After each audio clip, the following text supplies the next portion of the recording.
Papa Panov's Special Christmas by Leo Tolstoy.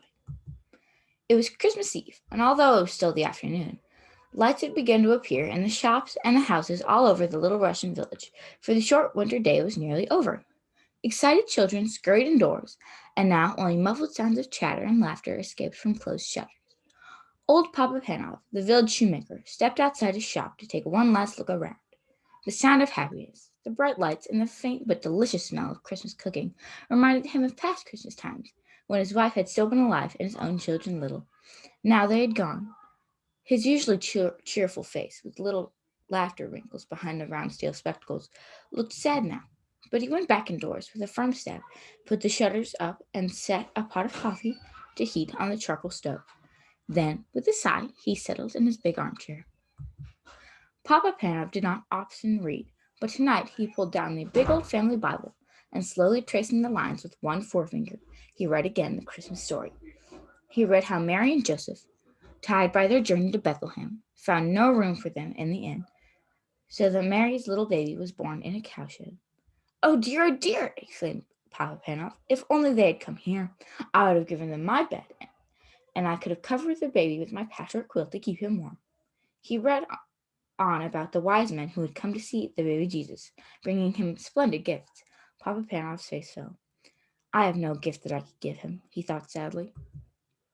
Then his face brightened. He put down the Bible, got up, and stretched his long arms to the shelf high up in his little room. He took down the small, dusty box and opened it. Inside was a perfect pair of tiny leather shoes.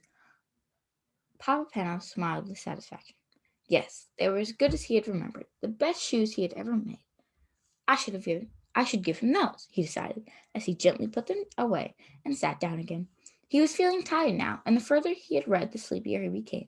The print began to dance before his eyes, so that he closed them, just for a minute. In no time at all, Papa Panov was asleep. As he slept, he dreamed. He dreamed that someone was in his room, and he knew at once, as one does in his dreams, who the person was. It was Jesus. You've been wishing that you could see me, Papa Panov, he said kindly. Then look for me tomorrow.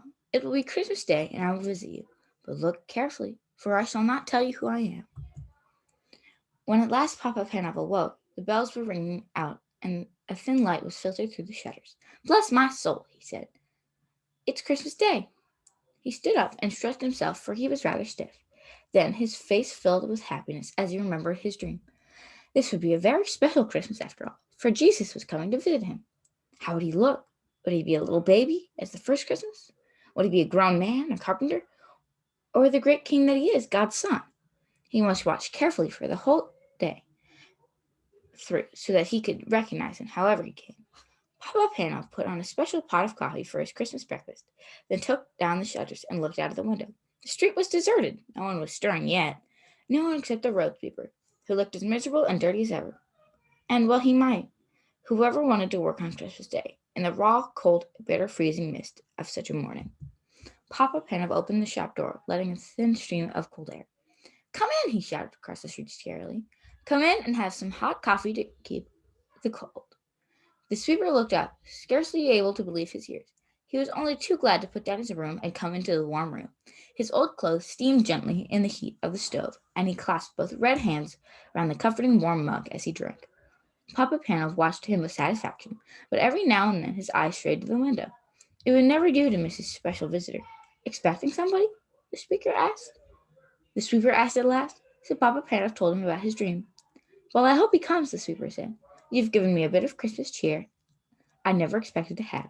I'd say you deserve to have your dream come true. And he actually smiled. When he had gone, Papa Panov put on cabbage soup for his dinner, then went to the door again, scanning the street. He saw no one, but he was mistaken. Someone was coming. The girl walked slowly and quietly, hugging the walls of shops and houses. That was a while before he noticed her. She looked very tired and was carrying something. As she drew nearer, she could see that it was a baby, wrapped in a thin shawl. There was such sadness in her face, and in the pinched little face of the baby, that Papa Panov's heart went out to them. Won't you come in, he called, stepping outside to meet them. You both need a warm seat by the fire and a rest. The young mother let him shepherd her indoors to the comfort of her armchair. She gave a big sigh of relief. I'll warm some milk for the baby, Papa Panov said. I've had children of my own. I can feed her for you. He took the milk from the stove and carefully fed the baby from a spoon, warming her tiny feet by the stove at the same time. She needs shoes, the cobbler said. But the girl replied, I can't afford shoes. I've got no husband to bring home money. I'm on my way to the next village to get work. A sudden thought flashed through Papa Panov's mind. He remembered the little shoes he had looked at last night, but he had been keeping those for Jesus. He looked again at the cold little feet and made up his mind. Try these on her, he said, handing the baby's shoes to the mother. The beautiful little shoes were a perfect fit. The girl smiled happily, and the baby gurgled with pleasure. You've been so kind to us, said the girl, when she got up with her baby to go. May all of your Christmas wishes come true.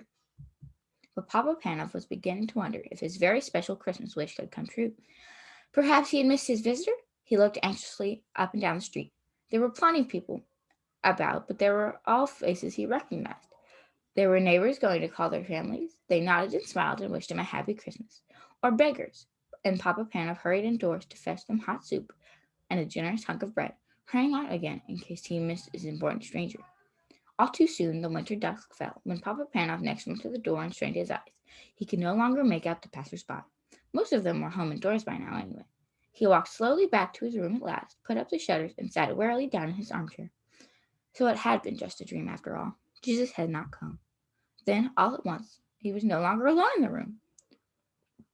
This was not a dream, for he was wide awake, and at first he had seemed to see before his eyes the long stream of people who had come to him that day.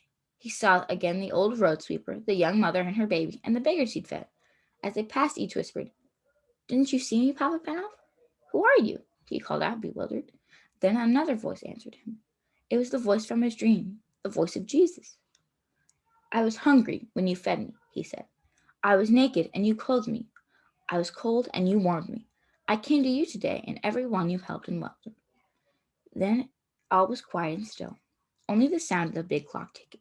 A great peace and happiness seemed to fill the room, overflowing Papa Panov's heart until he wanted to burst out singing and laughing and dancing with joy. So he did come, after all, was all that he said.